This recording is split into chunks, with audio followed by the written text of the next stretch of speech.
In the opening scene of The Woman Who Walked Away, the protagonist's dissatisfaction is palpable, woven into the fabric of her existence like a silent, persistent hum. She lives in a city that feels both familiar and alien, a place where people move through their days in a mechanical rhythm, bound by routines that offer no real joy or meaning. The streets are crowded, yet there's an overwhelming sense of isolation. She isn't just unhappy, she's dislocated, as if she's living a life that doesn't quite fit, like a puzzle piece forced into the wrong space. Her dissatisfaction isn't tied to one specific grievance. It's not just a bad job, a failed relationship, or a personal loss. Instead, it's a deeper, more existential unease. She looks around and sees others seemingly content with their lives, or at least resigned to them. But she can't shake the feeling that there must be something else, something beyond the mundane cycle of work, sleep, and fleeting distractions. The city itself feels like a construct, a place designed to keep people busy but never fulfilled.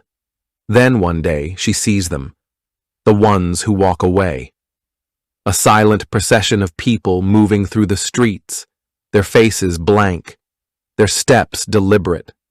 They don't speak, don't protest, don't even look at the world they're leaving behind. There's something hypnotic about them, something that calls to her in a way nothing else has. They aren't running, aren't angry. They're simply walking away, as if they've discovered a secret exit from a maze everyone else is still trapped in. In this moment, her dissatisfaction crystallizes into a decision. It's not that she has nothing to lose, she does, but the weight of staying feels heavier than the uncertainty of leaving. The procession offers no promises, no answers, just movement. And yet, that movement feels like the only honest thing left.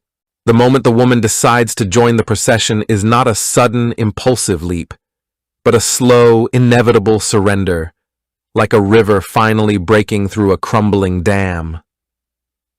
She has watched the ones who walk away for days, maybe longer, standing at the edges of their silent march like a ghost haunting her own life. Their movement is hypnotic, not because it is grand or dramatic, but because it is so utterly devoid of explanation. They do not chant, do not carry signs, do not look back. They simply leave, one foot in front of the other, as if the act itself is the only truth they need. At first, she tells herself she is just curious. She follows at a distance, studying their hollow faces, their empty hands. She expects to see regret, hesitation, some sign that they, too, once hesitated on the threshold. But there is nothing, only forward motion. And the longer she watches, the more she realizes something terrible and exhilarating. They are free. Not free in the way people talk about freedom, not freedom to do something, but freedom from everything. From jobs, from names, from the crushing weight of a life that no longer fits. The decision does not come in a single dramatic instant. It settles over her like dusk, quiet and irreversible. One evening she stands at her window, watching the procession wind through the streets below, and realizes she has already made up her mind. There is no grand farewell, no note left behind. She simply steps out of her apartment, out of her old life, and into the line of walkers. No one acknowledges her. No one stops her. And just like that, she is no longer the woman who hesitated, who wondered, who ached for something more. She is just another body in motion, another set of footsteps in the endless march. The relief is immediate, dizzying. For the first time in years, she does not have to choose, does not have to want, does not have to be anything at all. But beneath that relief, if she lets herself feel it, there is a whisper of fear. Because she understands now why the others do not speak, Words would make it real. Words would force her to admit that she too has chosen the unknown over the unbearable weight of the known, and that there is no going back. The moment she falls into step with the procession, the world she knew unravels at the edges. The city's familiar hum, the clatter of trains, the murmur of voices, the mechanical pulse of streetlights, fades into a muffled silence, as if she has stepped through a veil into another realm. The walkers move with eerie synchronicity, their footsteps a quiet, rhythmic tide pulling her forward. She expects resistance, some final tug of attachment, a voice calling her back. But there is nothing. Only the road ahead, stretching into a horizon she cannot name. The landscape shifts in ways that defy logic. One moment, they are marching through rain-slicked alleys, the air thick with the scent of wet pavement and distant food stalls. The next, the buildings dissolve into vast, barren plains, the sky an oppressive gray, as if the world itself is erasing behind them. There are no maps, no signposts, no indication that they are moving toward anything at all. Yet the procession does not slow. The walkers do not speak, do not question. Their silence is absolute, as if language itself has been left behind with their old lives. She tries at first to make sense of it. She searches faces for clues, for some shared recognition of where they might be going. But their expressions are blank, their eyes fixed on some invisible point ahead. Occasionally, one of them stumbles, not from exhaustion, but as if their body has simply forgotten how to move. Some collapse and do not rise. The others step around them without pause, as though the fallen were never there at all. The woman feels a jolt of terror the first time she sees it. Does the same fate await her? But the fear is fleeting, swallowed by the relentless forward motion. Hours blur into days, or perhaps it is the other way around. Time loses its grip. She forgets the feel of a bed, the taste of her favorite meal, the sound of her own name. There is only the walking, the endless, hypnotic repetition of one foot before the other. She begins to understand, in a way that is more sensation than thought, that the journey is not a means to an end. The walking is the purpose. The surrender is the destination. And yet, somewhere in the haze, a question flickers. Is this freedom, or is it oblivion? The line between the two grows thinner with every step. The world beyond the procession feels like a half-remembered dream, and she wonders with a dull ache if she is disappearing too. Not in the dramatic way of the ones who fall, but slowly, quietly, her old self dissolving like ink in water. At first, the rhythm of walking had been enough. The steady motion, the absence of thought, the way her old life had shrunk to a speck behind her. It had all felt like a kind of absolution. But now something stirs. A whisper at the back of her skull, faint but insistent. It starts with the body. Her feet ache in a way they haven't before, not from exhaustion, but from something deeper, as if her bones are protesting the endless forward march. She notices, for the first time, how dry her throat is, how her stomach knots with something sharper than hunger. The procession's silence, once peaceful, now feels heavy, suffocating. She catches herself staring at the back of the walker in front of her. A man with slumped shoulders, his coat frayed at the cuffs. Who was he? The question surprises her. She hasn't wondered about anyone else's story since she joined. Now, it gnaws. She tries to speak, just a word, a murmur. Where? But her voice cracks, unused for so long it feels foreign in her mouth. The walkers nearby don't react. Not a glance, not a flinch. As if sound itself is forbidden here. The silence isn't just absence, it's a wall. She thinks of the ones who've fallen, how easily they were stepped over. The dread comes then, cold and slick. Is this all there is? The landscape offers no comfort. They pass through a stretch of ruins, crumbling concrete, twisted metal, and for a wild moment, she imagines this was once a city like hers. Did another procession walk here ages ago? Did they vanish too? The thought coils around her. What if we're not the first? What if we're just the latest to disappear? She slows, just slightly. No one notices. She could stop right now, sit in the dust, and the river of walkers would part around her without breaking stride. The realization is terrifying, liberating. They wouldn't even care.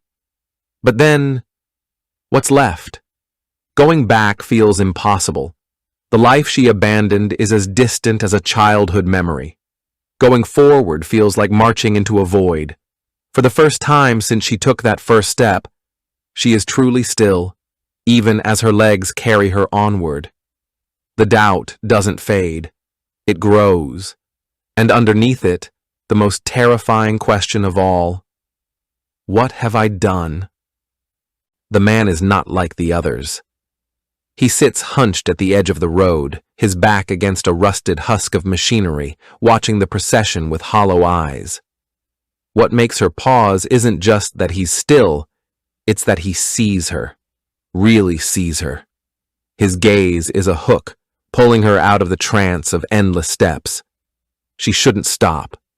Stopping is forbidden, or maybe just unthinkable. But her feet stall anyway, her body acting before her mind can protest. Up close, the man looks both ancient and ageless, his face lined with exhaustion, but his eyes sharp, too alive for this place. His clothes are faded, hanging loose on his frame, as if he's been wearing them for years without bothering to take them off. "You'll forget," he says. His voice is a rasp, like stone grinding against stone. First your name, then your reasons, then the fact you ever had reasons at all. She should keep walking. The others are already flowing past her, their silence suddenly oppressive. But the man leans forward, and there's something desperate in the motion. "They don't tell you," he continues, "that walking away isn't escape. It's just another kind of cage, one where the walls are your own vanishing." A chill runs through her. She wants to argue, to insist that this march means something, that the emptiness is the point. But the words die in her throat. Because he knows. He's been where she is, and he's here now, in this wasteland between walking and living, and that terrifies her more than any void ahead. He gestures to the procession. Look at them. Really look. And for the first time, she does, not as a participant, but as an outsider. Their faces are blank, yes, but not peaceful, empty, like pages wiped clean.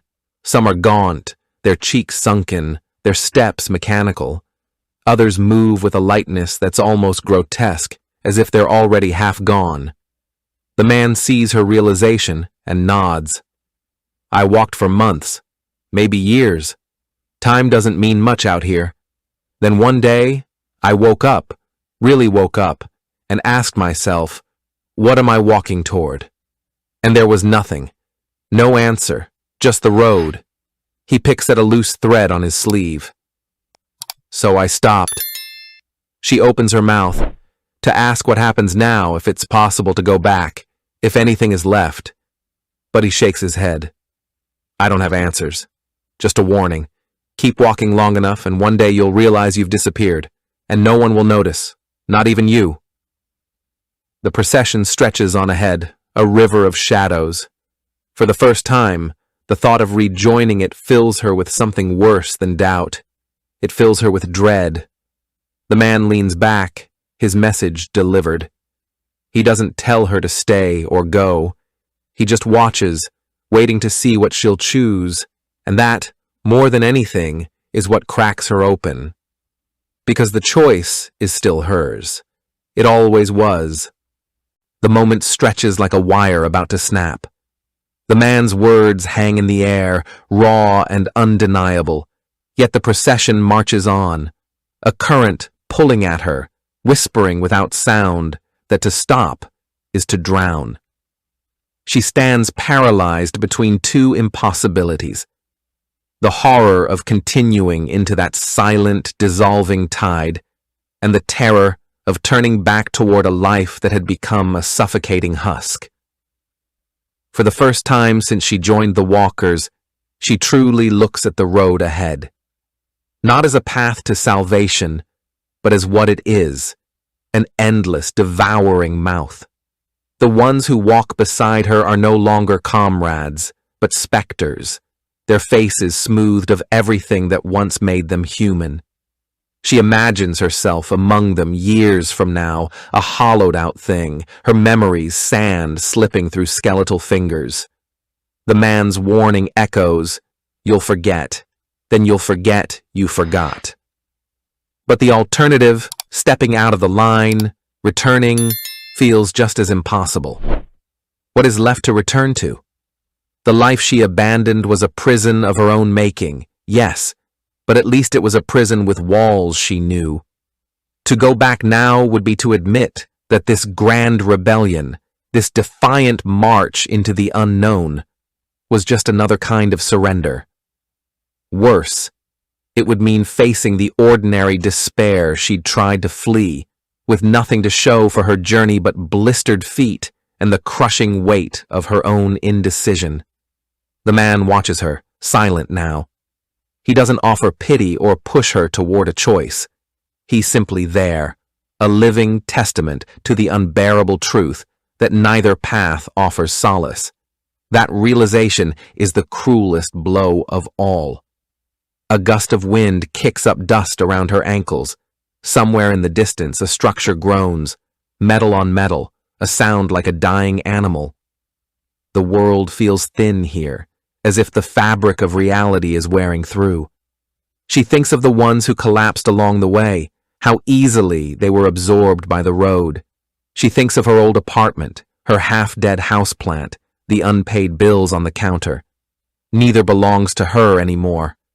And then, a step, not forward, not back, just aside, out of the line. The walkers don't react. They never do. The man exhales, something like recognition in his eyes. But this isn't his story anymore. It's hers.